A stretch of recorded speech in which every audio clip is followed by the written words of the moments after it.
We're going to have a look at tying a hunter's bend, which is basically for joining two same thickness synthetic ropes.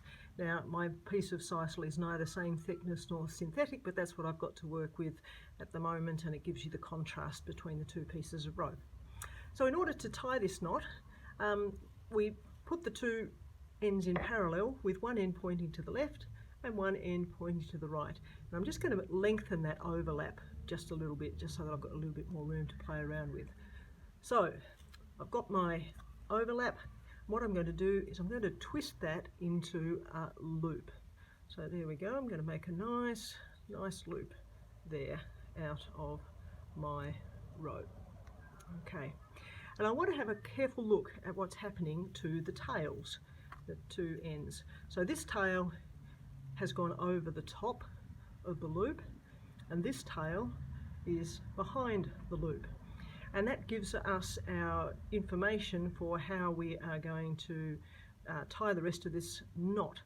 So if I take a look at my sisal tail, this is going under, it's behind the loop, so what it needs to do is now go over the loop and down into the loop created by the two ropes.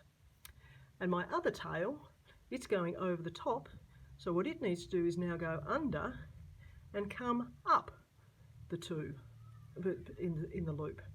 And what that does is it makes the two tails come out on opposite side of the loop, all right, which is what we need to have happen. And now what we're going to do is to just very gently, I probably haven't left this quite long enough, but we'll see if we can make it work.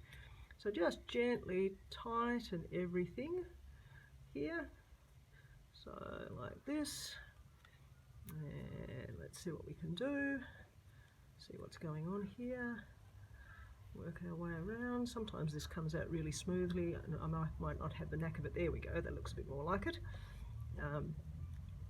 That's better, I think. So what we've got is, let me see, quite working out right, so I just need to tidy that up a little bit. So what should happen, ideally, is that we can have our two ends perpendicular to the main run of the rope, and we've got these bits parallel here with the loops on either side, and on the back it sort of just looks symmetrical, or there's a little bit of symmetry in the way that these sort of twist into each other. So that's your hunter's bend. It's a bit slow to tie, but the good thing is it won't slip when you're using synthetic rope, unlike for a reef knot, which does tend to slip. So let me see if I can give you a repeat version, maybe a bit more smoothly, of how to tie it. It is quite easy to untie, so even if there's tension on it, and it doesn't jam like a reef knot sometimes jams as well. So parallel, ends in opposite direction, make ourselves a loop like that. Okay.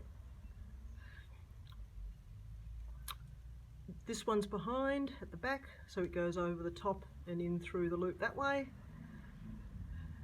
This one was going over the top, so it comes up from below.